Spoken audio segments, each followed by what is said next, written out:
proposals, the outlines what to do। ठीक है, outline इसकी क्या होंगे और हमने उसमें क्या करना है, समझ आ रहा है कि नहीं? आउटलाइन इसकी क्या होगी, मतलब फॉर्मेटिंग प्रपोजल की क्या होगी।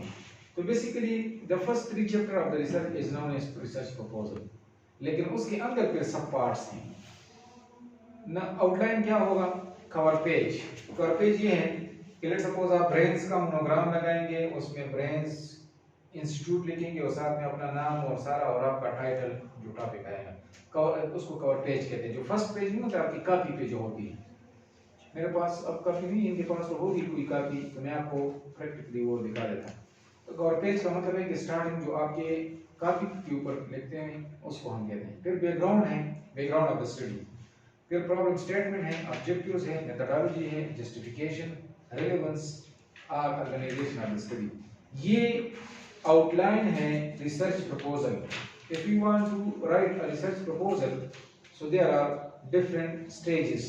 Number 1 cover page, number 2 background, and number 3 problem statement of the study, background of the study, objective of the study, and methodology of the study, justification or relevance of the study, and organization of the study. So these are all the steps which are involved in making research proposal.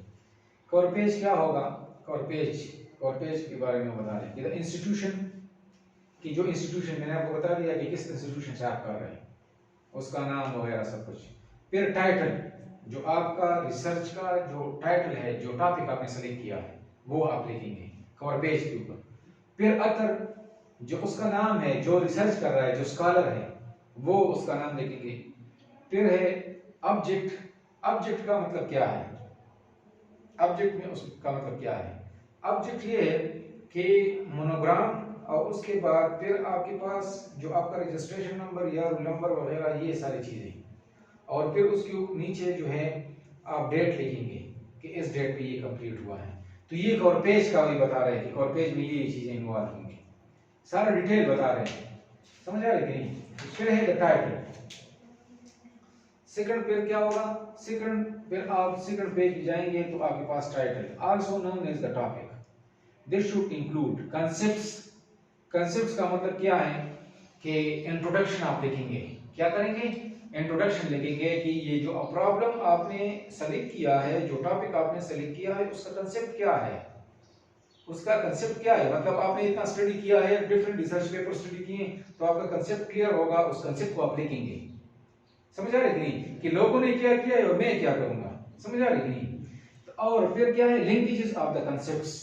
मतलब concepts means कि research में हम different variable लेते हैं, क्या लेते हैं, variables. उन वेरिएबल्स के दरमियान रिलेशनशिप क्या है, उसका इफेक्ट आपस में क्या है, समझ आ रही है, किस बंदे ने कहां पे उसका इफेक्ट का या रिलेशनशिप फाइंड आउट की है, ये सारा डिटेल। लेट्स सपोज अगर हम रिलेशनशिप, इसमें इसने एक एग्जांपल दिया है कि लेट्स सपोज आपके पास एजुकेशन है और प्रोडक्टिविटी है, कि बैंकिंग में अगर एक बंदा हाई एजुकेटेड है तो उसकी प्रोडक्टिविटी लेवल क्या होगी बैंकिंग सेक्टर में, बैंकिंग इंडस्ट्री में। ये आगे फिर इसके अंदर ये टॉपिक आया है कि the relationship, to determine the relationship between, समझ आ रही कि नहीं, high education level and the productivity in industry, in banking industries. ये आगे फिर टॉपिक यूज हुआ है कि एम्प्लॉइज जो आप काम कर रहे हैं, डिफरेंट एम्प्लॉइज, उनका एजुकेशन लेवल का प्रोडक्टिविटी के साथ क्या रिलेशनशिप है। अगर एजुकेशन ज्यादा है तो उसकी प्रोडक्टिविटी ज्यादा होगी बैंकिंग इंडस्ट्री में, और अगर उसकी एजुकेशन कम है तो आया उसकी, इस चीज को, इसकी दरमियान रिलेशनशिप को फाइंड आउट हम करेंगे। तो उसका फिर क्या होगा, आल्सो नोन द टॉपिक। फिर कहते हैं दिस शुड इंक्लूड कांसेप्ट्स। तो कांसेप्ट्स क्या है कि हमने पढ़ने हैं थ्योरीज, कि आया एजुकेशन का प्रोडक्टिविटी के साथ क्या लिंक है, उनके दरमियान रिलेशनशिप है, थ्योरी है, लोगों ने रिसर्च उस पे किया है, लोगों ने आर्टिकल्स पे लिखे हैं, समझ आ रही कि नहीं, पास बैकग्राउंड उसका है कि नहीं है। तो ये कांसेप्ट्स है। और फिर linkage of the concepts, concepts के दरमियान लिंकेजेस, कांसेप्ट्स का मतलब है वेरिएबल्स के दरमियान फिर लिंकेजेस बनाना, कि इसके इन दोनों के दरमियान पॉजिटिव रिलेशनशिप या पॉजिटिव इफेक्ट है, इनके दरमियान नेगेटिव इफेक्ट है। अगर इनमें हम या गवर्नमेंट या थ्रू रिसर्च, अगर गवर्नमेंट फिर रिकमेंडेशन में लिखते हैं कि अगर गवर्नमेंट इन वेरिएबल को फोकस करे और एक चीज को इंक्रीज करे तो ऑटोमेटिकली दूसरी चीज भी इंक्रीज होगी, समझ आ रहे कि नहीं? ऐसे और चीजों की इंप्रूवमेंट, तो ये कंसेप्चुअल लिंकेजेस हैं, समझ आ रहे कि नहीं? तो आपने इंट्रोडक्शन में वो सारी चीजें लिखनी है। फिर क्या कहते हैं, फिर वही बात आई ऑब्जेक्ट्स। ऑब्जेक्ट का मतलब क्या है? एक तो सिंपल ऑब्जेक्ट्स हैं, ये रिसर्च के अंदर ऑब्जेक्ट्स हैं। ऑब्जेक्ट जानते हैं? मकसद। हाँ, मकसद। मतलब ये है कि जो आपका कंसेप्ट आपने स्टडी किया है, आपका प्रॉब्लम स्टेटमेंट, आपके ऑब्जेक्टिव्स क्या आते हैं, उसकी पर्पस के लिए आप कर रहे हैं ना। उसके जो वेरिएबल आपने सेलेक्ट किए उसके इर्द गिर्द जो ऑब्जेक्ट्स आप ढूंढ रहे हैं, जो वेरिएबल्स हैं, उन वेरिएबल से इर्द गिर्द जो आप स्टडी कर रहे हैं उनको भी टारगेट करेंगे, और साथ में जो इर्द गिर्द स्टडीज हैं उनको आप स्टडी करेंगे। तो ये डिफरेंट ऑब्जेक्ट्स, लिंकेजेस, कांसेप्ट्स ये टाइटल में आ जाते हैं। मतलब टाइटल से आपको पता चल जाता है कि वेरिएबल्स के दरमियान रिलेशनशिप क्या है, उनके आपस में क्या लिंकेजेस हैं, समझ आ रही कि नहीं? और उसके इर्द गिर्द और क्या चीजें मौजूद हो सकते हैं जो हमने एक्सक्लूड कर दिए हैं, और क्या क्या चीजें हैं, समझ आ रही कि नहीं? तो ये टाइटल से आपको पता चल जाएगा। उस दिन मैं बार बार क्लास में बता रहा हूँ कि 5 फिंगर टिप से आपके टाइटल से पता चलता है। एक्सपर्ट उसमें ये ढूंढता है कि इसने डेटा कहाँ से कलेक्ट किया होगा, कहाँ से डेटा कलेक्ट किया, किससे डेटा कलेक्ट किया होगा, कौन सा इसने मेथोडोलॉजी यूज की है, उसकी रिजल्ट्स क्या आनी चाहिए, समझ आ रही कि नहीं? उसके टाइटल में ये सारी चीजें मौजूद होते हैं क्योंकि उसका कंसेप्ट क्लियर होता है। फिर क्या है? Steps to choose a topic, समझ आ रहे कि नहीं? ये तो ऑलरेडी हमने किया है, लेकिन ये अब रिवाइज कर रहे हैं क्योंकि टॉपिक सिलेक्शन के लिए क्या तरीकेकार होने चाहिए, ठीक है? लेकिन यहाँ पर हमने summarise identify a problem, problem statement जिसको हम कहते हैं ना। Read further on the problem, मतलब और आर्टिकल्स आप पढ़ ले, रिसर्च पेपर उस पर पढ़ ले, तो आपको आइडिया हो जाएगा कि जो स्टडी कर रहा हूँ उनका क्या इफेक्ट होगा, क्या इम्पैक्ट होगा, क्या रिलेशनशिप होगा, लोगों ने क्या फाइंड आउट की, मैं क्या फाइंड आउट करूंगा। तो उसमें उसका रिसर्च गैप भी नजर आएगा।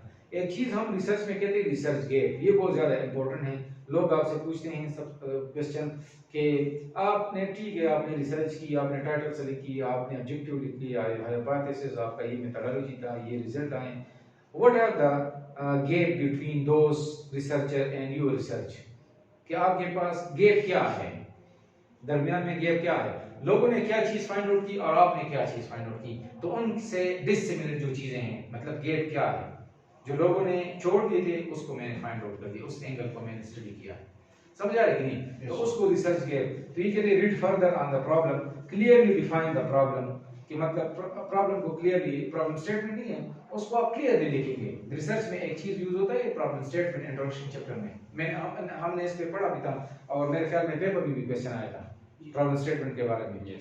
तो प्रॉब्लम स्टेटमेंट आपने क्लियर लिखना है कि इश्यूज क्या हैं और आप क्या चीज फाइंड आउट कर रहे हैं, ठीक है?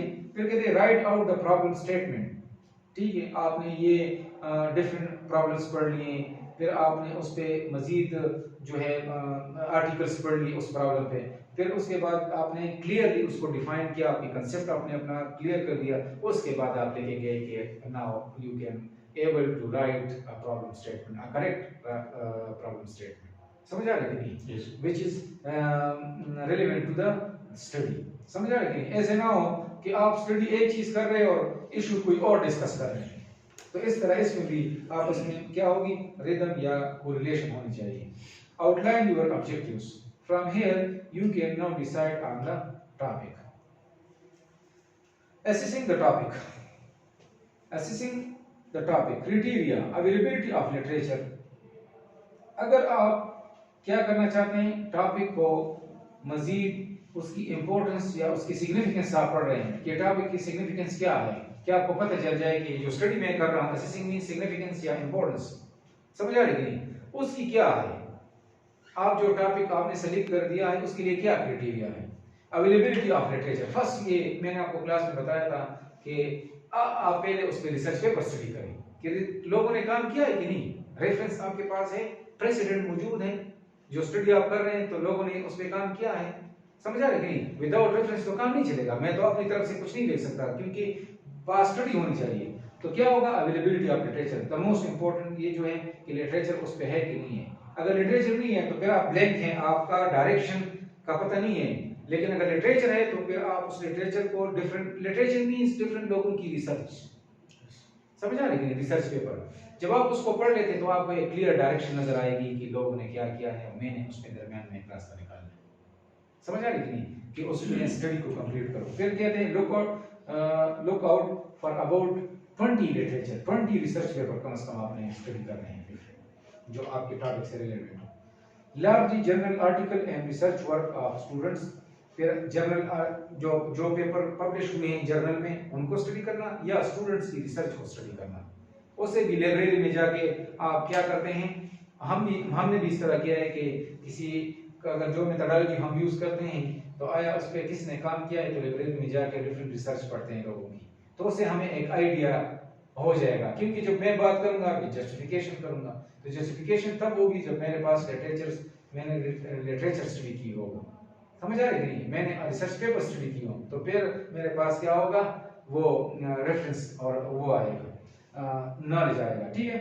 फिर कहते हैं other research reports, books, newspaper, ये सारी चीजें उसमें हैं कि आप इन चीजों से हेल्प ले सकते हैं। अवेलेबिलिटी ऑफ लिटरेचर के अंदर फिर आप डिफरेंट लिटरेचर रिव्यू या लिटरेचर, लोगों की रिसर्च पेपर, बुक्स पढ़ सकते हैं। समझ आ रही है, अच्छी जर्नल्स। बाज़ औक़ात इस तरह होती है कि रिसर्च जब आप करते हैं ना, पीएचडी रिसर्च जब आप करते हैं, ये तो एमएस है, एमएस तो आपकी लोकल उस पर भी चल सकता है, लेकिन जब आप अच्छी रिसर्च, अगर एमफिल में भी आप अच्छी रिसर्च करना चाहते हैं या एमएस में भी, तो आप अच्छी जर्नल, स्कूपस, ग्रेंगर, ये जो है स्प्रेंजर, ये स्कूबस, स्प्रेंजर, ये अच्छी जर्नल्स के नाम हैं जिसका इम्पैक्ट है। इम्पैक्ट पेपर होते हैं, इम्पैक्ट रिसर्च पेपर क्या होता है, जिसका कोई इम्पैक्ट हो, मतलब रिसर्च आपने किया है उसका क्या इम्पैक्ट होगा, तो वो जर्नल आपको ग्रेड देते हैं कि इसका रिसर्च, इसका इम्पैक्ट कितना आता है। तो इम्पैक्ट पेपर, इम्पैक्ट जर्नल में पेपर पब्लिश करना 2 साल 1.5 साल उस पे लगते हैं कम से कम। समझ आ रही नहीं, और वो क्लियर अपनी को क्लियर रिसर्च पेपर, मतलब वो एक अलग पीएचडी है कि आप जब इम्पैक्ट पेपर में रिसर्च पेपर पब्लिश करना चाहते हैं, वो एक अलग पीएचडी है। वो इतना टफ टाइम देते हैं कि हर एक चीज में एक चीज को क्लियर करते हैं, एक चीज उसमें नुक्ते ढूंढते हैं कि ये, क्योंकि इंटरनेशनल वो होते हैं, और वो इंटरनेशनल जो अच्छे रिसर्च एक्सपर्ट होते हैं, रिव्यूअर होते हैं, उनको भेजते हैं, और वो अपना अपने सजेशन या रिकमेंडेशन देते हैं कि यार इसमें ये चेंजेस कर। समझ आ रही थी।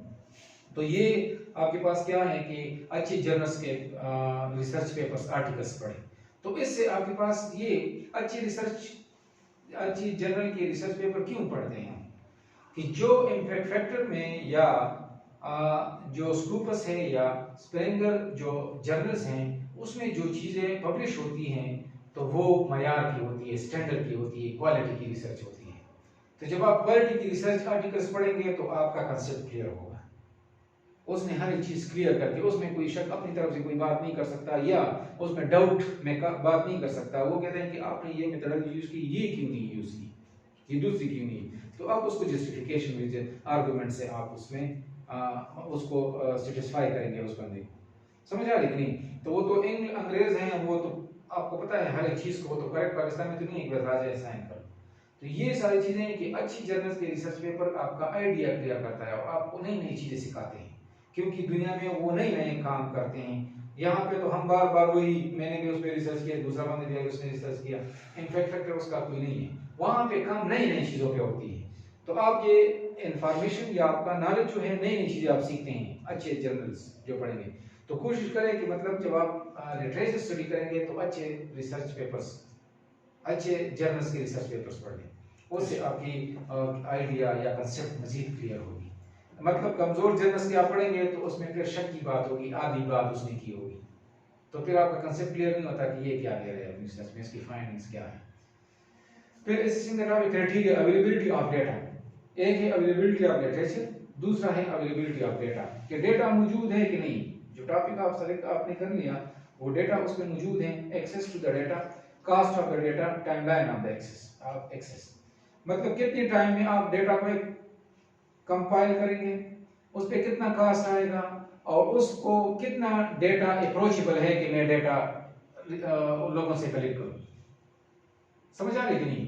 तो एसेसिबल है एक ये, दूसरा है availability of data. Cost of data आपके पास उतना आप कर सकते, पाकिस्तान में तो लोग नहीं देते पैसे। पाकिस्तान से रिसर्च आप करेंगे अपने जेब से जाएंगे और क्वेश्चनियर फिल करेंगे और सर्वे करेंगे अपनी जेब से। बाहर की दुनिया में जब आप रिसर्च करते हैं या प्रोजेक्ट करते हैं तो आपको पैसे देते हैं, टीडीए देते हैं कि आप कितने दिनों में डेटा। और फिर क्या टाइमलाइन, टाइमलाइन मींस कि आपने एक टाइम फ्रेम लिमिटेड कि इस टाइम तक मैं डेटा कलेक्शन करूं। समझ आ रही कि नहीं? फिर personal interest of the scholar, वही बात आ गई कि अगर स्कॉलर का पर्सनल इंटरेस्ट है तो ये सारे काम वो कर सकता है। Your personal interest will be a motivation. समझ आए? Project work can be frustrating and hence the need for personal interest. कि अगर आपके पास क्या है, प्रोजेक्ट वर्क आप करते हैं या प्रोजेक्ट लिखते हैं या रिसर्च करते हैं, ये सब के लिए ये तरीकेकार है। ये जो गवर्नमेंट बड़े बड़े प्रोजेक्ट्स या प्रोफेसर प्रोजेक्ट्स लेते हैं ना, वो भी एक रिसर्च होती है। प्रोजेक्ट इस तरह नहीं होता कि वो कोई काम करता है, वो रिसर्च होता है। बेसिकली एक रिसर्च रिपोर्ट लिखनी होती है प्रोजेक्ट, कि आपको ये एरिया दिया जाता है कि लेट सपोज मोहम्मद यूनिवर्सिटी में जाके एजुकेशन लेवल का पता लगाएं। ये एक प्रोजेक्ट है जो एनजीओज वाले हैं या यूएन वाले हैं या अच्छे अच्छे ऑर्गेनाइजेशन है, वो ये जानना चाहते हैं कि मोहम्मद यूनिवर्सिटी पाकिस्तान में क्या सिचुएशन है। और अगर आप प्रपोजल लिखते हैं और उसको भेजते हैं और वो इंटरेस्ट लेते हैं कि हाँ मुझे इन चीज़ों के बारे में इंफॉर्मेशन या डेटा चाहिए या मुझे रिपोर्ट चाहिए, तो वो आपको पैसे दे देते हैं। उसको हम फिर कहते हैं कि ये प्रोजेक्ट उसने दी, और उस पैसों के अंदर हम वो प्रोजेक्ट कंप्लीट करके उसको एक रिपोर्ट देते हैं। This is known as research. Basically वो एक रिसर्च होती है। समझा रहे कि नहीं? रिसर्च होती है और रिसर्च में वो, लेकिन रिसर्च और रिपोर्टिंग प्रोजेक्ट रिपोर्ट में ये फर्क होता है कि प्रोजेक्ट रिपोर्ट में इतने हार्ड एंड जो फार्मूले नहीं होते हैं, मॉडल्स। वहाँ पे आप परसेंटेज से भी काम ले सकते हैं, वहाँ पे आप जो है प्रोपोर्शंस फ्रीक्वेंसी से भी काम ले सकते हैं कि इतने परसेंट ये लोगे, इतने परसेंट ये लोगे। उसका कोई इम्पैक्ट या वो नहीं चेक नहीं करते वो लोग। सिर्फ जस्ट आपने एक रिपोर्ट दे दी, इंफॉर्मेशन सारा उसमें डिटेल मौजूद है और वो आपने उसको भेज दिया, तो वो उसके काम की चीज़ें हैं जो इंफॉर्मेशन उसको चाहिए। तो ये है कि प्रोजेक्ट हो या रिसर्च प्रपोजल हो। समझ आ रहा है कि नहीं? दोनों का तरीके है, पर्सनल इंटरेस्ट आपके पास होना चाहिए स्कॉलर का। ठीक है? फिर क्या है? And discipline you are pursuing. Must ये है कि जब आप रिसर्च करेंगे तो आपका डिसिप्लिन के साथ, जो आपने जो डिसिप्लिन सेलेक्ट किए, सपोज आपका एचआर है, मार्केटिंग है, फाइनेंस है, तो आपकी रिसर्च भी उससे रिलेटेड होनी चाहिए। मार्केटिंग और फाइनेंस से अगर रिलेटेड ना हो, मतलब आपकी फाइनेंस है और आपने मार्केटिंग में रिसर्च कर लिया, तो फिर लोग कहते हैं इस डिग्री को लोग वैल्यू नहीं देते फिर, क्योंकि आपकी डिसिप्लिन है ना, स्पेशलाइजेशन जिसको हम कहते हैं, स्पेशलाइजेशन। तो ये कहते हैं कि आपके पास डिसिप्लिन वो होना चाहिए जिसमें आपका डिग्री है। Also may be related to your discipline, or you want to apply theory from some area to your discipline। इसमें ये फायदा होगा कि हम अपनी डिसिप्लिन से रिलेटेड डेटा टॉपिक सेलेक्ट करते हैं, तो उसके पीछे उसके बैकग्राउंड में कोई थ्योरी होगी। वो थ्योरी हमने पढ़ी होगी क्योंकि मेरा डिसिप्लिन है, मेरा एरिया ऑफ स्टडी है, तो वो क्या करेगी, जो मेरी रिसर्च को बाद में सपोर्ट करेगी वो थ्योरी। समझ आ रही कि नहीं? तो देखिए, एक होता है थ्योरेटिकल फ्रेमवर्क, रिसर्च में हम लिखते हैं, ये प्रपोजल में नहीं लिखते लेकिन जो कंप्लीट रिसर्च हम करते हैं। एक होता है मैथमेटिकल फ्रेमवर्क और एक होता है आपके पास कंसेप्चुअल फ्रेमवर्क। समझ आ रही कि नहीं? थ्योरेटिकल फ्रेमवर्क ये है कि जो टॉपिक आपने सेलेक्ट की हैं तो आपकी स्पेशलाइजेशन में किस थ्योरी के साथ वो लिंक करता है। समझ आ रही कि नहीं? क्लियर है? मतलब जो टॉपिक आपने सेलेक्ट कर दिए हैं वो आपकी स्पेशलाइजेशन में किस थ्योरी के साथ लिंक करती है, तो आप उस थ्योरी को लिंक करेंगे उसके साथ, रिसर्च के साथ, उसको अच्छी रिसर्च मानी जाती है। दूसरा ये है कि मैथमेटिकल फ्रेमवर्क, उस थ्योरेटिकल बातों को आपने मैथमेटिकल फॉर्म दे दी। समझ आ रही है कि नहीं? और मैथमेटिकल फॉर्म दे के इक्वेशन बना के और वेरिएबल उसमें पुट करके आपने उसको प्रूफ कर दिया। और फिर उसके बाद कंसेप्चुअल फ्रेमवर्क। कंसेप्चुअल फ्रेमवर्क हम एक स्ट्रक्चर बनाते हैं, डायग्राम टाइप बनाते हैं कि इसमें हम कहते हैं ये मेरे इतने वेरिएबल ये हैं, इतने वेरिएबल ये हैं, इनके दरमियान इफेक्ट मालूम करता हूँ या रिलेशनशिप मालूम करता हूँ या कंपैरिजन करना चाहता हूँ, तो इन वेरिएबल का एक फ्रेमवर्क में बना लेता हूँ। एक चार्ट नहीं होता, चार्ट, एक चार्ट टाइप हम बनाते हैं, डायग्राम, चार्ट डायग्राम बनाते हैं, तो ये कंसेप्चुअल फ्रेमवर्क है। तो अगर आपके पास थ्योरेटिकल बैकग्राउंड, थ्योरेटिकल कंसेप्ट आपका क्लियर है, थ्योरेटिकल फ्रेमवर्क, तो फिर मैथमेटिकल भी आप इजीली कर सकते हैं। और जब मैथमेटिकली भी क्लियर कर लेंगे तो कंसेप्चुअल आप लिख सकते हैं कि हर एक बंदा जो रिसर्चर है वो आपकी कंसेप्चुअल फ्रेमवर्क को स्टडी करता है कि ये बंदा क्या फाइंड आउट करना चाहता है। समझ आ रही है कि नहीं? तो वो आपके डिसिप्लिन से रिलेवेंट का फायदा ये होगा कि वो कहते हैं कि जब जो टॉपिक आप सेलेक्ट करते हैं, समझ आ रही है कि नहीं, वो आपके डिसिप्लिन से रिलेवेंट होगा। तो ये तीनों चीजें, कंसेप्चुअल फ्रेमवर्क, मैथमेटिकल फ्रेमवर्क और थ्योरेटिकल फ्रेमवर्क, आपके लिए आसान होगा। समझ आ रही है कि नहीं? यस। क्लियर है? अच्छा, फिर ये लेट सपोज मैंने एक एग्जाम्पल दिया है, एग्जाम्पल लिया है कि रिसर्च प्रपोजल हम अगर लिखना चाहते हैं तो किस तरह लिखेंगे। तो ये कहते हैं कि proposal on the relationship between university education and employ productivity in the banking industry. ये जस्ट सिंपल एक टॉपिक मैंने लिया है, समझ आ रही कि नहीं।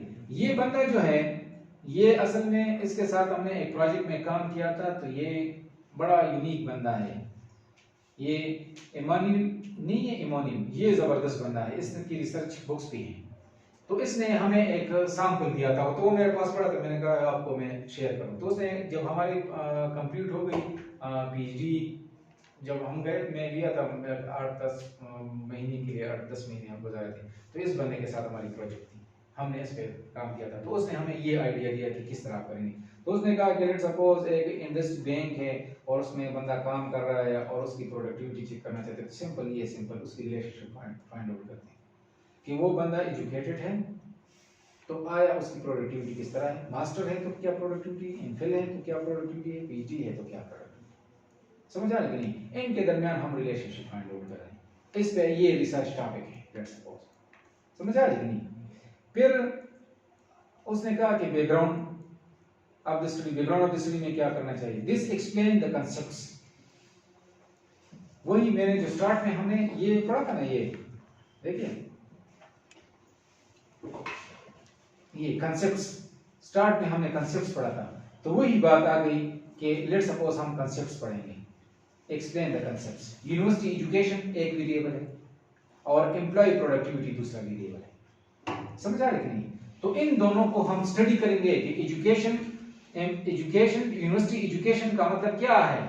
एक बंदा मतलब ग्रेजुएट हो, यूनिवर्सिटी में पढ़ा हो, इंटर से आगे उसने पढ़ा हो, तो वो यूनिवर्सिटी ग्रेजुएट होगा।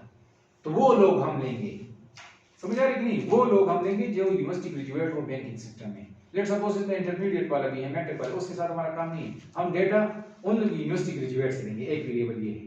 दूसरा वेरिएबल है एम्प्लॉय प्रोडक्टिविटी। यूनिवर्सिटी एजुकेशन है और दूसरा प्रोडक्टिविटी है कि यूनिवर्सिटी एजुकेशन है तो उसकी प्रोडक्टिविटी क्या है।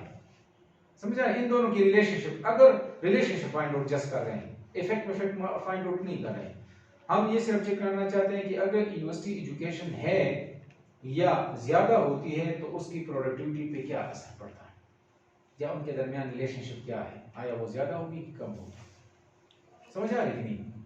तो फिर उनके दरमियान लिंकेज, लिंकेज का मतलब क्या है कि आया इन दोनों वेरिएबल के दरमियान लिंकेज है कि नहीं। याद रखिए, बाज औकात हो गए थे, बाज औकात जो मतलब अनएक्सपर्ट बंदा होता है तो वो कहते हैं मैं ये वेरिएबल भी डाल देता हूं, मैं ये वेरिएबल भी डाल देता हूं। वो वेरिएबल डाले जिनका आपस में कोई थ्योरेटिकल बैकग्राउंड हो, कोई रिलेशनशिप उसका हो। समझा रही है। लेट सपोज मैं ये कहता हूं कि एक एग्जांपल दे रहा हूं, मैं कहता हूं यूनिवर्सिटी एजुकेशन है और बैंकिंग सेक्टर में, बैंकिंग इंडस्ट्री में, और एम्प्लॉय प्रोडक्टिविटी, और मैं कहता हूं प्राइस ऑफ शूज भी डाल देता हूं। तो प्राइस ऑफ शूज के साथ उसका क्या ताल्लुक है। समझ आ रही है कि नहीं। तो लिंकेज का मतलब ये है कि there must be a linkage between the variables, और वो कहां से आएगी, थ्योरेटिकल थ्योरी से आएगी, जब थ्योरी आपने स्टडी करें। पाकिस्तान में ये मसला है कि वहां पे, यहाँ पे या बाहर की दुनिया में, या जो यूरोप कंट्री है, जर्मनी वगैरह, ये या चाइना का आजकल बहुत ज्यादा हो गया है, ये सारे रिसर्च पे काम करते हैं, कोर्स वर्क नहीं देखते। वो कहते हैं बस आ जाओ रिसर्च पेपर पब्लिश करो, बस आपको हम पीएचडी की डिग्री दे देते हैं। सबसे अच्छी डिग्री जो होती है कनाडा, अमेरिका और ऑस्ट्रेलिया की, जो टॉप पे है, वो क्या करते हैं, पहले आप थ्योरी पढ़ते हैं। जब आप थ्योरी आपका कांसेप्ट क्लियर करते हैं तो फिर ऑटोमेटिकली फिर रिसर्च आप खुद अपना टॉपिक सेलेक्ट करेंगे और खुद आप रिसर्च करके आपको प्रॉब्लम्स का पता चल जाएगा। जब थ्योरी आप नहीं पढ़ते हैं तो आपको किस तरह पता चलेगा। यहाँ पर स्टूडेंट्स आ जाते हैं ना कि सर हमें टॉपिक दे दो, तो ये तो उस बंदे का खुद काम है, लेकिन उसके पास कितना इंफॉर्मेशन है, कितनी स्टडी है, कि उसने कितना स्टडी किया है, कि उसने प्रॉब्लम आइडेंटिफाई किया है। समझ आ रही है कि नहीं। तो जब तक आपकी थ्योरी ये, तो थ्योरी और रिसर्च दोनों होनी चाहिए, थ्योरी पहले और फिर रिसर्च। तो अगर आपकी अच्छी थ्योरी कांसेप्ट है तो आप एक अच्छी रिसर्चर भी हैं, आपको पता है ना चीजों का। तो यही चीज है कि अगर लिंकेज आप नहीं कर सकते, ऐसे वैसे वेरिएबल भी आप डाल देते, आपको बैकग्राउंड का पता नहीं है, समझ आ रही है कि नहीं, कि उसका कोई रिलेशनशिप नहीं है, तो ये बहुत ध्यान से चीजें हैं, जब आप टॉपिक सेलेक्ट करते हैं तो टॉपिक में कौन सी वेरिएबल मैंने डालने हैं और कौन से नहीं डालने, क्लियर है कि नहीं। तो इसलिए वो कहते हैं कि बहुत ज्यादा 20 रिसर्च पेपर्स पढ़ लो, इसने कम से कम 20 रिसर्च पेपर्स का कहा है कि 20 रिसर्च पेपर लिटरेचर पढ़ लो, तो तब जाके आपको आइडिया आएगा कि मैंने कौन कौन से वेरिएबल लेने। तो हम जब टॉपिक देते हैं, मैं जब करता हूँ रिसर्च, स्टूडेंट मेरे साथ काम करते तो मैं उसको कहता हूँ कि चलो आप डिफरेंट एक हफ्ता रिसर्च देख लो गूगल पे, रिसर्च पेपर ओके, देखिए डिफरेंट रिसर्च पेपर आ गए, उसमें हम फिर चेक करते हैं कि हाँ इसकी मेथोडोलॉजी भी ठीक है, इसके सब हाँ इस पेपर को हम फॉलो करेंगे लेकिन दूसरे एंगल से हम स्टडी करेंगे, समझ आ रही है नहीं, दूसरे एंगल से स्टडी करेंगे। तो वो क्या करेंगे फिर उसके बाद नेक्स्ट उसका होमवर्क क्या होगा, मैं उनको कहता हूँ इसके ऊपर वेरिएबल ले स्टडी कर लो और डिफरेंट वेरिएबल ले आओ, तो वो डिफरेंट वेरिएबल ले आता है नेक्स्ट वीक। फिर उसके दरमियान हम लिंकेजेस बना लेते हैं, उसके लिए एक मॉडल, एक फ्रेमवर्क बना लेते हैं कि अच्छा ठीक है ये आपका डिपेंडेंट हो गया, ये आपके इंडिपेंडेंट है, इनके दरमियान रिलेशन आपको मालूम करते हैं या इफेक्ट मालूम करते हैं या कंपैरिजन करते हैं। तो फिर उसके बाद हम काम स्टार्ट कर लेते हैं कि चलो आप इंट्रोडक्शन स्टार्ट करें। इंट्रोडक्शन में जो आपका जो सर्कल है, जो वेरिएबल इसमें मतलब आप शेंक है ना, शेंक में बहुत से बर्तन पड़े, आपने 2 बर्तन उठा दिए तो आपका लिटरेचर उस 2 बर्तन से रिलेटेड होगा, बाकी कुछ और जो भी रिसर्च आर्टिकल है जो इससे रिलेटेड हो आप उसमें इंट्रोडक्शन में लिखें, समझ आ रही है मेरी बात नहीं। तो फिर वो इंट्रोडक्शन लेता है, उसका लिटरेचर भी उसको हम ट्रेन करके ट्रैक पे ले आते हैं। तो ये तरीकेकार होता है कि आपने किस तरह प्रपोजल से करना है। तो ये लिंकेजेस आपको तब पता चलेगा जब आपके पास थ्योरी बैकग्राउंड है। फिर कहते हैं object of the research are setting banking. Object उसका क्या है कि बैंकिंग इंडस्ट्रीज हैं, बैंकिंग इंडस्ट्री, तो बैंकिंग इंडस्ट्री में तो बहुत सी चीजें हैं, लेकिन मैंने अपने ऑब्जेक्ट जो मेरे ऑब्जेक्टिव जो चीज जिस चीज पे मैं काम करना चाहता हूं वो क्या होनी चाहिए, वो मैं सेट कर लेता हूं कि ये मेरा ऑब्जेक्टिव, ये मेरे गोल है, इसको मैं अचीव करूंगा इस रिसर्च के अंदर, समझ आ रही है कि नहीं, उसको सेट करना। तो ये बैकग्राउंड में आपने ये चीजें लिखनी है। फिर कहते हैं problem statement.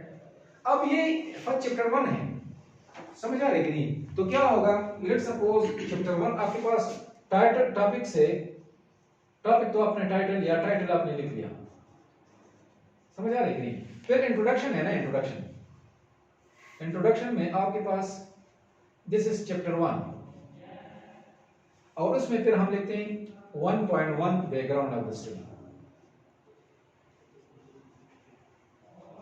Background of the study. Background of the study में हम पास लोगों की रिसर्च जो उसने किए हैं, जो मैंने ऑब्जेक्टिव मेरे हैं, मेरे वेरिएबल्स हैं, इस पे कितने लोगों ने रिसर्च किए हैं, तो उसका तरीकेकार क्या होगा। लेट्स सपोज एक बंदे ने नैयर ने उसने रिसर्च किया है, तो हम कहते हैं कि नैयर ने लेट्स सपोज यूनिवर्सिटी एजुकेशन और प्रोडक्टिविटी, एम्प्लॉय प्रोडक्टिविटी के दरमियान रिलेशनशिप फाइंड आउट की है, तो उसने कहां पे की है, उसने क्या डिफाइन किया है कि यूनिवर्सिटी ग्रेजुएशन जो है वो क्या चीज है, उसने डिफाइन किया अपनी रिसर्च में। और दूसरा प्रोडक्टिविटी जो है, employ productivity in banking sector क्या चीज है, उनको डिफाइन किया है। तो वो क्या करेगा, मैं लिखूंगा बैकग्राउंड ऑफ द स्टडी में उसकी सारी कहानी लिखूंगा कि यूनिवर्सिटी ग्रेजुएशन है positive impact on the productivity with the education increases, ये नैयर ने बात की है। तो उसने आपने उसको स्टडी करके अपने वर्ड्स में लिखना है, उसकी वर्ड्स कॉपी करनी है। अगर उसकी वर्ड्स आपने कॉपी कर ली तो प्लेजरिज्म। तो उसको क्या करना है, प्लेजरिज्म क्या है, 5 कंसेप्टिव वर्ड्स अगर आप किसी भी चीज से कॉपी करते हैं वो प्लेजरिज्म रिपोर्ट उसको पकड़ती है। 5 कंसेप्टिव वर्ड आपने कॉपी नहीं करनी, बीच में 2-3 वर्ड कॉपी कर लो, लेकिन अगर 5 से ज्यादा अगर कंसेप्टिव मींस 1 2 3 4 5 7 आपने कॉपी कर ली, तो उसमें आपने चेंजेस करने हैं। ये जो मैं बातें बता रहा हूं ना, ये कोई रिसर्चर या इस तरह कोई नहीं बताते, लोग तो ऐसे थियोरिटिकल चीजें, ये प्रैक्टिकल मैं बता रहा हूं कि आप इतने हो जाए कि आपने किस तरह लिखना है। तो इंट्रोडक्शन जब आपने लिख लिया, लेट्स सपोज इस बंदे के इंट्रोडक्शन है नैयर की, और उसने डिफाइन किया है हमारे ऑब्जेक्ट जो वेरिएबल से, वेरिएबल क्या है, यूनिवर्सिटी ग्रेजुएशन और प्रोडक्टिविटी, एम्प्लॉय प्रोडक्टिविटी, ये वेरिएबल है स्टडी के, उसको डिफाइन किया। तो आपने भी डिफाइन कर दिया अपनी वर्डिंग में, और ब्रैकेट में लिख लिया कि लेट्स सपोज नैयर क्या स्पेलिंग है, डबल आई, ठीक है सर, 2023। तो अब इसकी इंट्रोडक्शन में इसकी बात खत्म। दूसरे बंदे ने की है, आपका नाम क्या है, एनामुल हक। एनामुल हक ने भी इसके बारे की, लेकिन उसने कुछ किसी और पर्सपेक्टिव से की है। उसने एजुकेशन यूनिवर्सिटी ग्रेजुएशन और प्रोडक्टिविटी जो है productivity in banking employ productivity है और साथ में परफॉर्मेंस भी इसने चेक की है, तो आप इसको भी ले सकते हैं। फर्स्ट वो लेंगे जो आपके पास रेलेवेंट हो ज्यादा, और बाद में आप हो सकते हो किसने वो एक और भी लेवल इसने दूसरा भी लेवल, तो उसकी वर्डिंग में उसने लिखे हैं, आप भी उसके लिख ले और उसके एंड में लिखेंगे। तो ये इंट्रोडक्शन हो गया, बैकग्राउंड हो गया कि बैकग्राउंड में कितने लोगों ने काम किया। तो इससे आपके पास नॉलेज आएगा कि लोगों ने क्या किया है, क्या किया है। जो जब आप बात करेंगे तो फिर जस्टिफिकेशन कि फलाने ने ये बात की थी, इस ईयर में की थी। समझ आ रही है? तो ये इंट्रोडक्शन है, बैकग्राउंड। फिर बैकग्राउंड के बाद आप लिखेंगे 1.2 problem statement. This is chapter 1 में स्टार्ट में वो प्रैक्टिकल है, लेकिन वो मैं इससे भी ज्यादा प्रैक्टिकल आपको समझा रहा हूं। अब ये 1.2 सीरियल में आ रहे हैं। चैप्टर 1 है और उसमें 2 सेक्शन है। 1.2 का मतलब क्या है? चैप्टर 1 सेक्शन 1, मतलब आपके पास सब सेक्शन है। फिर आप क्या कहते हैं? प्रॉब्लम स्टेटमेंट लिखते हैं। स्टैंडर्ड फॉर्मेट ये है, ठीक है?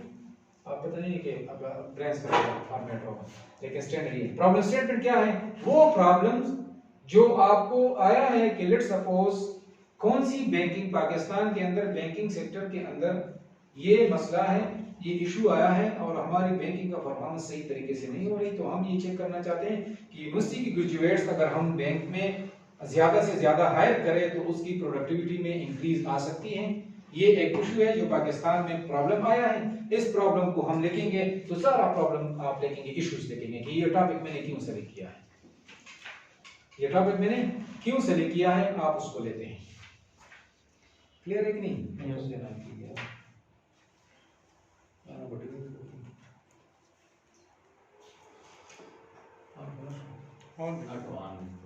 अच्छा, तो ये बैकग्राउंड और रेफरेंसेस में फिर क्या फर्क है? जो लास्ट में हम रेफरेंसेस देते हैं कि हमने ये पेपर पढ़े हैं। अच्छा, रेफरेंस में ये फर्क है कि यहाँ पर तो मैंने लिखा है नहीं 2023। रेफरेंस में इसका कंप्लीट कि इसका टॉपिक क्या था, इसका नाम कंप्लीट लिखेंगे, नहीं इसके साथ खान जान मान तो होगा ना, वो लिखेंगे। या हो सकता है इसके साथ 2 बंदे हो, वो उसका मुकम्मल नेम लिखेंगे, ईयर लिखेंगे, और फिर इसने किस टॉपिक पे रिसर्च किया था वो टॉपिक लिखेंगे, किस रिसर्च जर्नल में पब्लिश किया था वो जर्नल लिखेंगे, किस पेज पे हैं, किस इशू में हैं। जर्नल के इश्यूज होते हैं, समझ आ रहे हैं? हर जर्नल के 2 इश्यूज पर ईयर आते हैं, 1 इशू आते हैं, 4 इश्यूज आते हैं। किस इशू में कौन से नंबर इशू पे, किस नंबर पेज पे हैं और किस पेज तक किस पेज पे हैं, ये तो सारा डिटेल रेफरेंस में आएगा। क्लियर है कि नहीं? यहाँ पे तो जस्ट हमने ये इसका नाम सिर्फ लिखा है, समझ आ रही है? Reference is something else. तो प्रॉब्लम स्टेटमेंट में आप अपना इशू लिखेंगे, समझ आ रही है? अपना इशू लिखेंगे। तो फिर उसके बाद प्रॉब्लम स्टेटमेंट आपने लिख लिया, उसके बाद आप लिखेंगे ऑब्जेक्टिव ऑफ स्टडी। क्या लिखेंगे? ऑब्जेक्टिव्स। कि ये प्रॉब्लम स्टेटमेंट था, बैकग्राउंड ये था, प्रॉब्लम स्टेटमेंट ये था, अब मेरे ऑब्जेक्टिव्स क्या है। तो जो ऑब्जेक्टिव्स हैं 1 2 3 जितने भी ऑब्जेक्टिव्स आपके रिसर्च के, लेट्स सपोज हम इसमें फाइंड आउट कर रहे हैं कि the relationship between university graduation, to find or to determine the relationship between university graduation and employee productivity in banking sector, या to investigate, to determine ये वर्ड्स का गेम है कि आप उसके साथ क्या लगाते हैं। क्लियर है कि नहीं उसका? तो ये आपका मेन ऑब्जेक्टिव है। ऑब्जेक्टिव लिख लिया, फिर बाज़ औक़ात हम इसको हाइपोथेसिस में कन्वर्ट करते हैं। अगर क्वांटिटेटिव डेटा है सारा और हाइपोथेसिस रिक्वायर्ड है तो उसकी हाइपोथेसिस भी फिर लेते हैं। क्या लिखते हैं? हाइपोथेसिस। ठीक है, लेकिन इसके साथ लिखेंगे आप द स्टडी, हर चीज के साथ आप द स्टडी लिखेंगे। समझ आया कि नहीं? बाज़ लोग रिसर्च लिखते हैं लेकिन study is the correct word, या मतलब मोस्ट वो ज्यादा यूज होता है। हाइपोथेसिस आपने लिखा, ठीक है। फिर अगर आप कहते हैं कि मजीद आप लिखें तो सिग्निफिकेंस ऑफ द स्टडी भी लिख सकते हैं, सिग्निफिकेंस या इंपॉर्टेंस। समझ आ रही कि नहीं?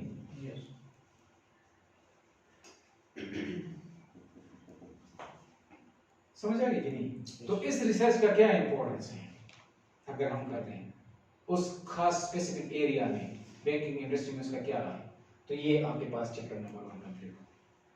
स्टैंडर्ड फॉर्मेट ये है। बाज़ लोग बहुत सी चीज़ें और इसमें डाल देते हैं, वो डिपेंड करता है कि उसका फॉर्मेट नहीं है, लेकिन स्टैंडर्ड फॉर्मेट ये है कि आपके फर्स्ट चैप्टर में ये चीज़ें मतलब इंक्लूडेड हो। समझ आ गई कि नहीं? क्लियर है कि नहीं? क्लियर है।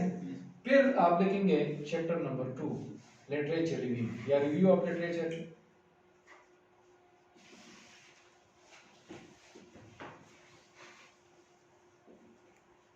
समझ आ रहा है कि नहीं? तो लिटरेचर जो आप लिखते हैं रिव्यू ऑफ लिटरेचर, तो उसका तरीकेकार डिफरेंट है। क्या है? आपने लेट सपोज इनाम और नैयर का तो इंट्रोडक्शन में हमने सिर्फ इंट्रोडक्शन डाला है, लेकिन लिटरेचर रिव्यू में हम उनका कंप्लीट क्या लिखेंगे? कंप्लीट रिसर्च की समरी लिखेंगे। एब्स्ट्रैक्ट नहीं होता, एब्स्ट्रैक्ट हर रिसर्च के स्टार्ट में एब्स्ट्रैक्ट एक चीज होती है, वो समरी होती है उस रिसर्च का, वो करते हैं इन द एंड में लिख देते हैं फर्स्ट पेज पे। मतलब फर्स्ट स्टार्ट वहां से हम करते हैं, इंट्रोडक्शन से पहले भी एब्स्ट्रैक्ट लिखते हैं। वो क्यों लिखते हैं? क्योंकि अगर एक बंदा सारा रिसर्च स्टडी नहीं कर सकता तो उसकी एब्स्ट्रैक्ट स्टडी करें, तो उस एब्स्ट्रैक्ट में उसको पता चल जाएगा कि इस बंदे का टॉपिक क्या था, उसका ऑब्जेक्टिव क्या था, उसने कौन सा मेथोडोलॉजी यूज किया, उसकी रिजल्ट्स क्या है, उसके रिकमेंडेशन क्या। उस एब्स्ट्रैक्ट में ये चीजें होती है। स्टैंडर्ड एब्स्ट्रैक्ट जो होती है जिसको एपीए स्टाइल के हम कहते हैं, तो आपके पास एक सेंटेंस, 2 सेंटेंस जर्नल उस टॉपिक से रिलेटेड बात, फिर आपकी मेन ऑब्जेक्टिव, फिर आपका डेटा कलेक्शन प्रोसीजर, फिर आपका मेथोडोलॉजी कि कौन सा मॉडल आपने यूज किया है, समझ आ रही कि नहीं, फिर उसकी रिजल्ट्स, और फिर उस रिजल्ट के बेस पे कंक्लूजन क्या आए हैं, और उस कंक्लूजन के बेस पे आपने क्या रिकमेंडेशन लिखे हैं। तो ये आपके एक एब्स्ट्रैक्ट बात। This is APA style, American psychology association जिसको हम कहते हैं, कि उसने एक सोशल रिसर्च, सोशल साइंसेज में एक फॉर्मेट दिया है कि एपीए स्टाइल निकालिए। तो ये उसका एपीए स्टाइल है। तो जो इंट्रोडक्शन मैंने आपको तरीका समझ, ये भी एपीए स्टाइल है। इसी तरह लिटरेचर रिव्यू अगर हम देखते हैं, वो भी एपीए स्टाइल में कर सकते हैं। तो क्या होगा? लेट सपोज हम कहते हैं, तो अब इंट्रोडक्शन में तो ये इसके एंड में भी आ सकता है, उसके स्टार्ट में, उसके मिड में भी आ सकता है, नाम हो दिया। लेकिन लिटरेचर रिव्यू में स्टार्ट में ये आएगा कि लेट सपोज नैयर है ना,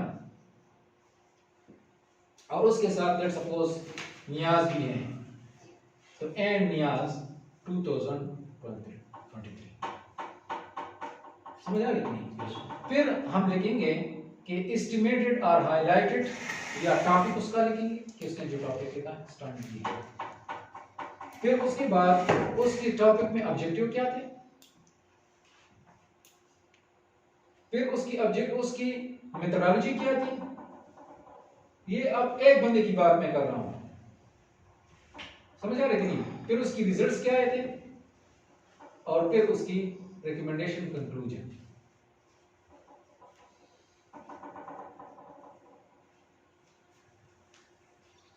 ठीक है।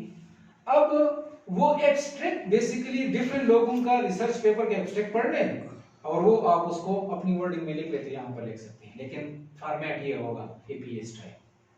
लेकिन अगर 2 बंदे से ज्यादा हो तो फिर एटाल यूज होता है। एक बंदे का नाम फर्स्ट नैयर लिखेंगे और एटाल लिखेंगे, इसका मतलब है कि ये 2 से ज्यादा लोग हैं। अगर 2 लोगों ने एक रिसर्च की है तो उसको तो आप दोनों नाम मेंशन आपने कर दी, लिख दिए। लेकिन अगर 2 से ज्यादा हो तो फिर आपने इसके साथ एटाल लिखना है। क्या लिखना है? एटाल। ये तो फर्स्ट नेम लिखेंगे और फिर उसके बाद एटाल लिखेंगे, मतलब इसके साथ और भी लोग हैं। अदर, फर्स्ट अदर का नाम और साथ में एटाल लिखेंगे और ईयर लिखेंगे, और फिर उसका टॉपिक, उसका ऑब्जेक्टिव, उसका ये कंप्लीट। तो अच्छी लिटरेचर रिव्यू ये है कि आप डिफरेंट लोगों की एब्स्ट्रैक्ट को उठा के अपने उसमें डालें। लेकिन एक लिटरेचर रिव्यू से काम नहीं चलेगा, आप कम से कम 20-25 लिटरेचर रिव्यू अपने उसमें करेंगे, तो इसका मतलब 20-25 रिसर्च पेपर। लेकिन बाज़ औक़ात इस तरह होता है कि एक रिसर्च के अंदर literature review, let suppose Nayyar की रिसर्च और नैयर की रिसर्च के अंदर एक लिटरेचर रिव्यू, उसको भी आप हटा सकते हैं अगर वो ज्यादा इसमें ये बातें मौजूद हो। मतलब नैयर ने इनाम की रिसर्च से हेल्प लिया है, इनाम का लिटरेचर रिव्यू उसके लिटरेचर रिव्यू में है, आपका ऑब्जेक्टिव उसमें है, तो आप नैयर के लिटरेचर रिव्यू में वो 3 ले सकते हैं।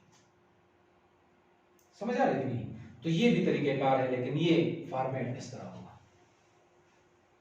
क्लियर है कि नहीं? यस।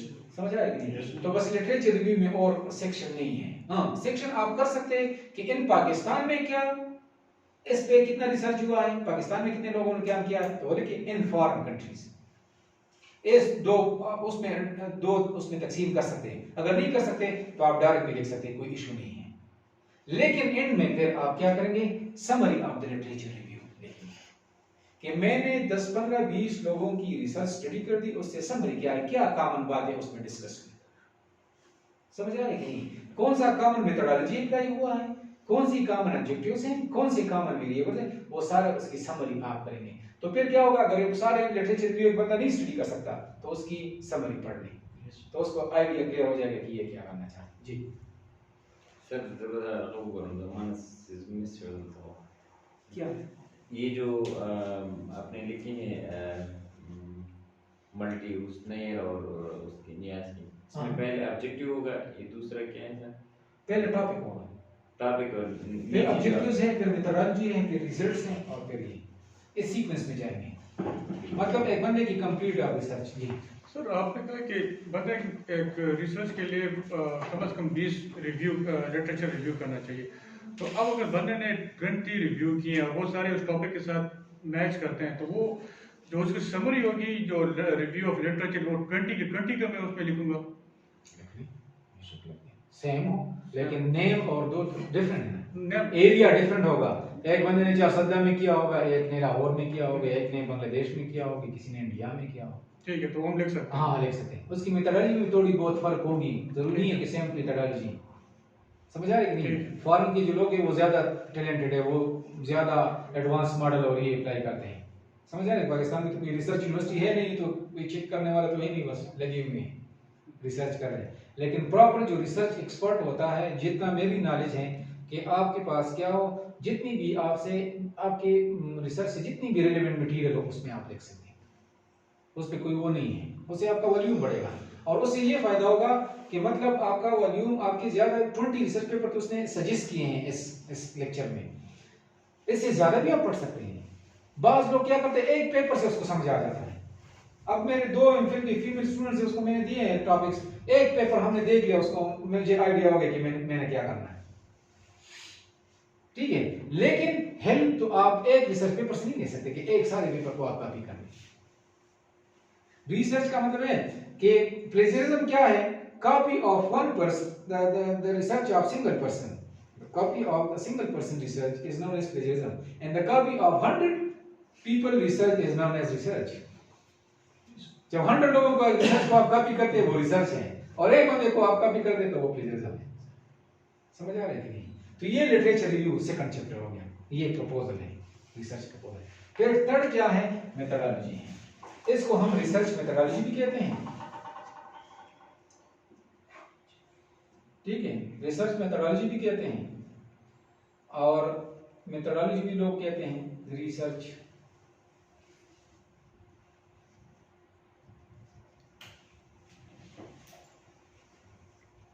ठीक है। रिसर्च मेथोडोलॉजी में फिर आपके पास ये टेक्निकल काम है। तो इसमें क्या होगा, स्टैंडर्ड फॉर्मेट 3.1, ये चैप्टर 3 है ना, उसमें 1 यूनिवर्स ऑफ द स्टडी।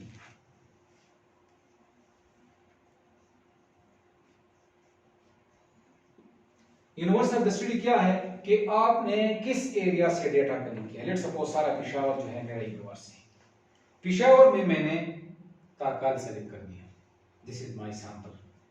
समझ आ रही है कि नहीं? तो यूनिवर्स ऑफ द स्टडी में आप बताएंगे कि कौन से एरिया से मेरा पॉपुलेशन कितना है। समझ आ रही है कि नहीं? यूनिवर्स ऑफ द स्टडी का मतलब ये है कि इस स्टडी का यूनिवर्स क्या है, कहां तक ये लिमिटेड है, पॉपुलेशन कहां से। और फिर उसमें 3.2 जो है सैंपलिंग, सैंपल साइज भी कह सकते हैं, और सैंपलिंग डिजाइन भी कहते हैं। सैंपलिंग डिजाइन, डिजाइन मींस कि आपने उसके लिए क्या प्रोसीजर यूज किया है। तो लेट्स सपोज 50,000 पॉपुलेशन है, उस 50,000 से मैंने 500 लोग लेने हैं, तो उसके लिए कौन सा मैंने फार्मूला यूज किया है, कौन सा टेक्निक यूज करूंगा। तो सैंपलिंग टेक्निक्स है, probability sampling techniques and non probability sampling techniques. तो ये सिस्टम रैंडम सैंपलिंग बस यहां से भी ले लो, वहां से भी ले लो, वहां से 500 लोगों। ठीक है, लेकिन फिर उसके अंदर सिंपल रैंडम सैंपलिंग के अंदर फिर सिस्टमैटिक सैंपल कि मतलब हर 20वां बंदा आप सेलेक्ट करोगे, हर 10वां बंदा सेलेक्ट करोगे, हर 100 बंदा सेलेक्ट करोगे, ये सिस्टमैटिक है। स्ट्रेटिफाइड सैंपल क्या है? स्ट्रेटा बना लो, छोटे छोटे मतलब 50,000 लोग हैं, उसको गांव में तकसीम करो, उस गांव से ले लो, इसको स्ट्रेटिफाइड सैंपलिंग कहते हैं। तो ये सैंपलिंग के फिर बहुत ज्यादा स्नोबॉलिंग टेक्निक्स हैं, ठीक है, प्रोपोर्शनल एलोकेशन एक फार्मूला है, तरीका है, और साथ में यामानी एक फार्मूला है जो ज्यादातर यूज होता है। समझ आ रही है? वो आप यूज करेंगे, उससे आप सिलेक्शन करेंगे, सैंपल सिलेक्शन, तो वो क्लियर हो जाएगा कि ये मेरा पॉपुलेशन था, इतने लोगों को मैंने सेलेक्ट कर दिया। इस प्रोसीजर के तहत ये फार्मूला इज द प्रोसीजर, अपनी तरफ से मैंने नहीं किया क्योंकि क्वेश्चन आप पे राइज होगा। मैंने अपनी पीजी में लिया था 5%, मैंने लिया था 5% of the total population is my sample या और सैंपल इन द स्टडी। तो उसने मुझसे ये क्वेश्चन किया कि आपका 5% आपने क्यों लिया, 6% आप क्यों नहीं लिया, 4% क्यों नहीं लिया, ये भी क्वेश्चन बनता है। तो फिर मैंने उसके लिए जस्टिफिकेशन दे दिया कि एक तो ये मेरा पॉपुलेशन बहुत ज्यादा है और 5% ज्यादातर लोगों ने लिया है, तो on the basis of that idea I can take 5%। तो उसको मैंने जस्टिफाई कर दिया और लोगों का रेफरेंस दे दिया। तो इसलिए लिटरेचर रिव्यू ज्यादा रिसर्च पढ़ने से आपको आइडिया ज्यादा मिलेगा। क्लियर है कि नहीं? तो बस बात खत्म, वो फिर किसी ने और ने बात नहीं की। तो ये सैंपलिंग साइज आपने कर ली, फिर आपने सैंपल साइज कर ली, फिर आप कहेंगे डेटा कलेक्शन करेंगे। क्या करेंगे? Data collection. डेटा कलेक्शन कहां से करना है और कौन सा डेटा कलेक्ट करना है? प्राइमरी डेटा कलेक्ट करना है, सेकेंडरी डेटा कलेक्ट करना है, क्वेश्चनियर के थ्रू करना है, इंटरव्यू के थ्रू करना है, या किसी वेबसाइट से डेटा कलेक्ट करना है। डेटा कलेक्शन आपने किसका है। और फिर उसके बाद आता है 3.4 इकोनोमेट्रिक मॉडल।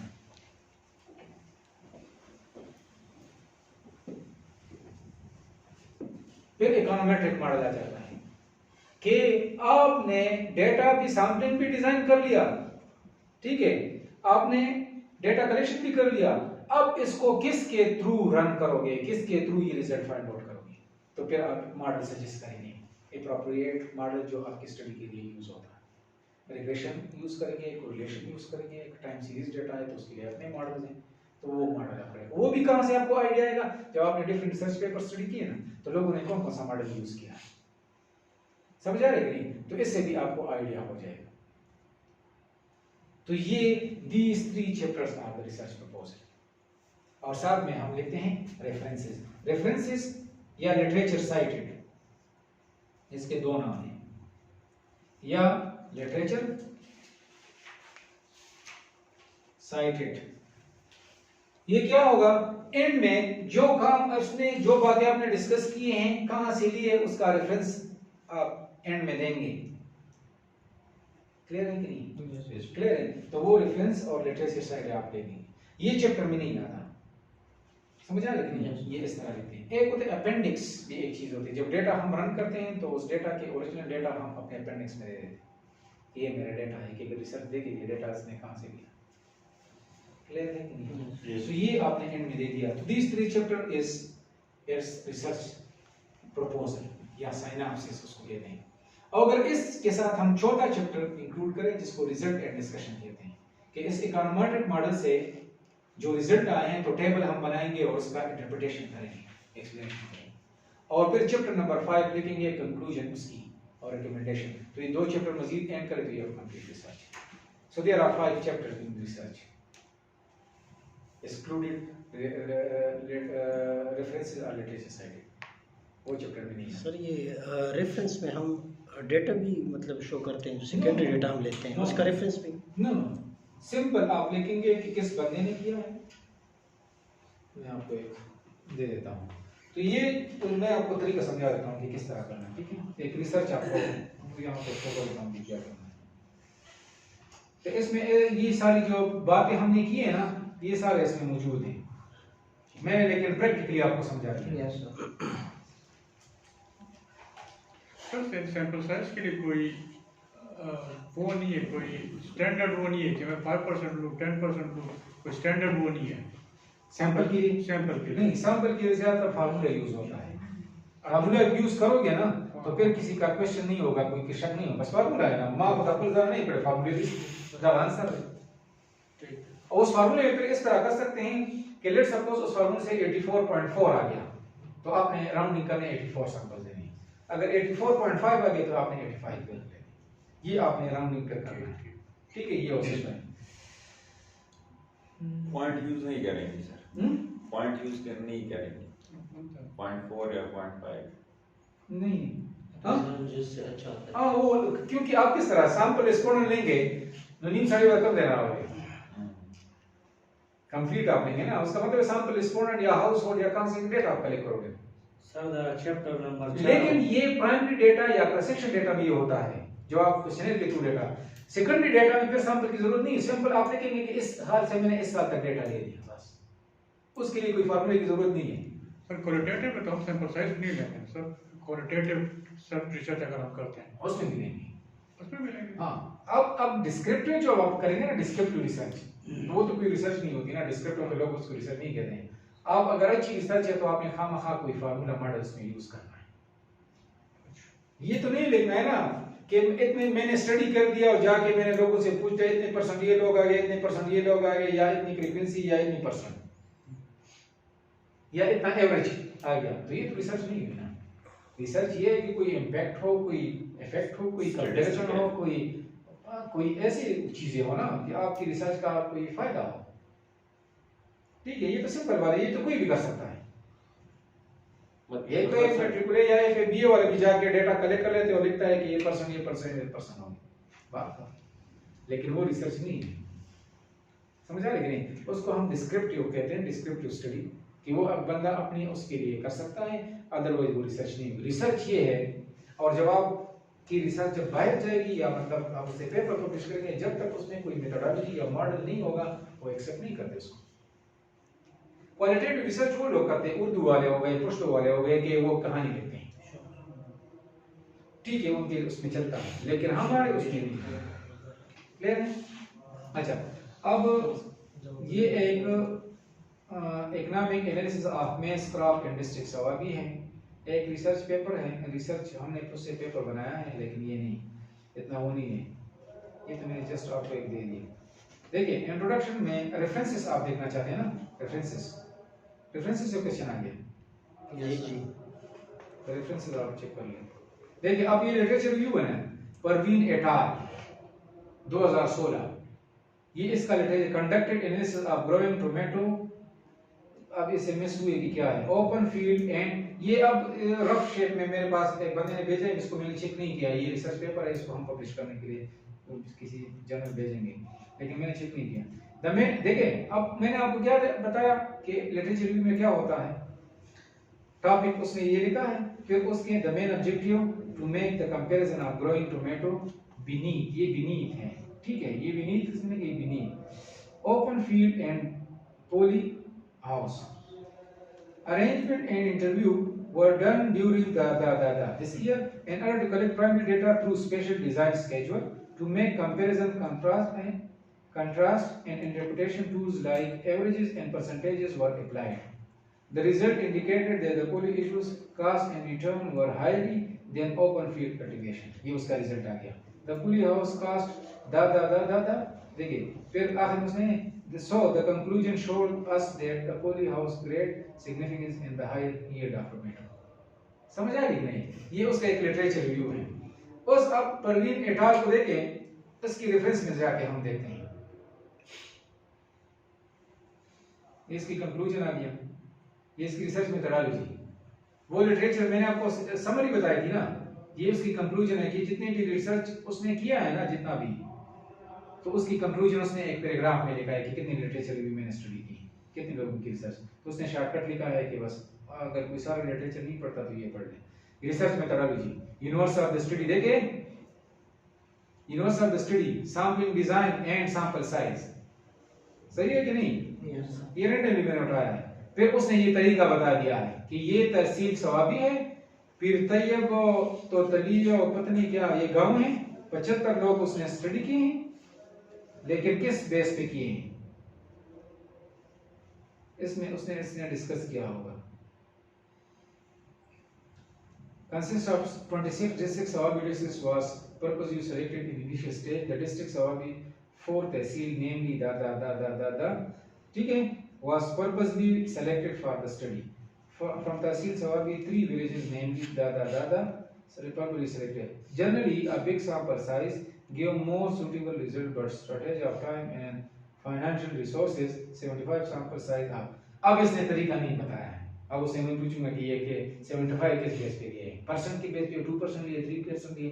अगर उसने इस तरह किए कि 2%, 3%, 75 उसने लिए, तो फिर वो किसी बंदे का नाम नहीं पूछेंगे, किसी और ने इस तरह किया कि नहीं. समझ आ रही नहीं? तो पी आपके पास है तो वो हो गया. ये रैंडमली, ये बीएस का स्टूडेंट है, बीएस उसने कर लिया, वो उसने रिसर्च बीएस में कर लिया, वो कह रहे कि मैं इसको पब्लिश करना चाहता हूं, तो उसने मुझे भेजा है, मैंने उनको कहा पेपर उससे बना लो. अब डेटा कलेक्शन आ गया, फिर एनालिसिस ऑफ डेटा, और फिर ये देखें उसमें उसने फार्मूला प्रॉफिट फंक्शन उसने यूज किया है. Profit is equal to margin revenue minus margin cost, ये फार्मूला उसने यूज किया है. प्रोडक्शन फंक्शन उसने कोब्रागस प्रोडक्शन फंक्शन उसका अपना फार्मूला होगा, ये यूज किया है उसने. इसने क्या क्या वेरिएबल्स दिए हैं, कौन कौन से इसमें डिपेंडेंट हैं, किस किस चीज़ के दरमियान वो कंपैरिजन करना चाहता है, ये सारा. और उसने लिया है कि ये कहाँ से लिया है, एग्रीकल्चर प्रोडक्शन इकोनॉमिस्ट बटीन, ये बटीन एक इकोनॉमिस्ट है, एग्रीकल्चर इकोनॉमिस्ट है, बहुत टैलेंटेड बंदा, इसने यहाँ से लिया है, ये बुक उसने सोर्स दिया है कि ये मॉडल मैंने इस बुक से लिया है. फिर रिजल्ट एंड डिस्कशन आ गए, और उसने टेबल्स डिफरेंट बना दिए हैं. देखें ये सारे उसकी वेरिएबल्स का अलग अलग टेबल है.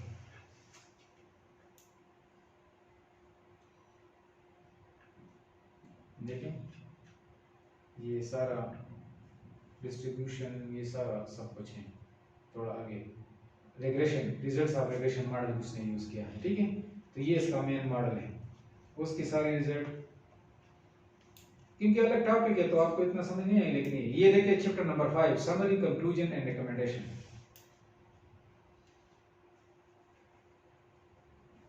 क्लियर है कि नहीं? सर कंक्लूजन और रिकमेंडेशंस अलग-अलग नहीं होना चाहिए सर.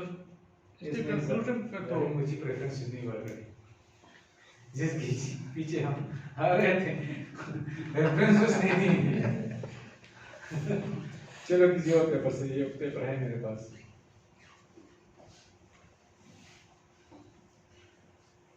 The references to हम formats दिखा देखिए, हम formats ही references के क्या इसमें भी formats होते हैं सर. ये पब्लिकेशन है, गवर्नमेंट का.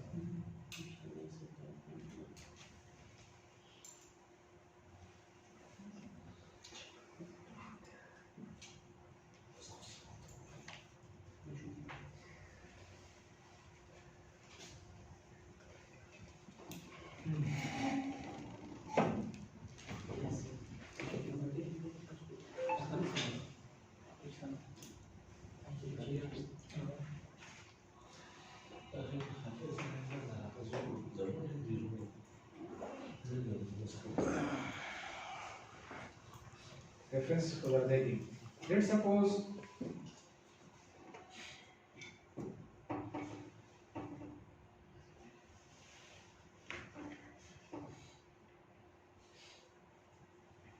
ये एब्स्ट्रैक्ट है. अब ये मेरा पेपर है, ये ऑलरेडी पब्लिश हुआ है. ठीक है, लेट्स सपोज इसमें हम एक बंदा लेते हैं ना, ब्रूस इटार. ब्रूस इटार है ना, तो जाके इसके रेफरेंसेस में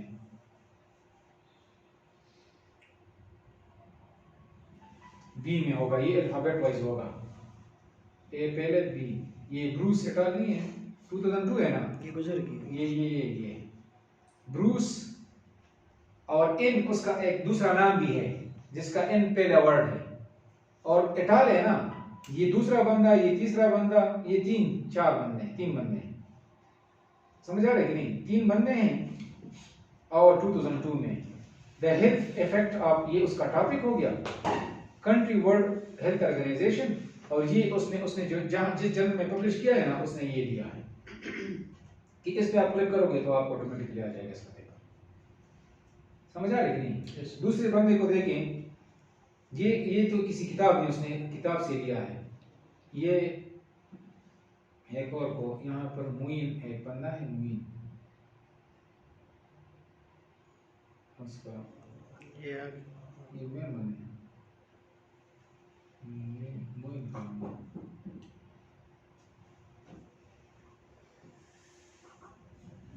स्मिथ शेयर।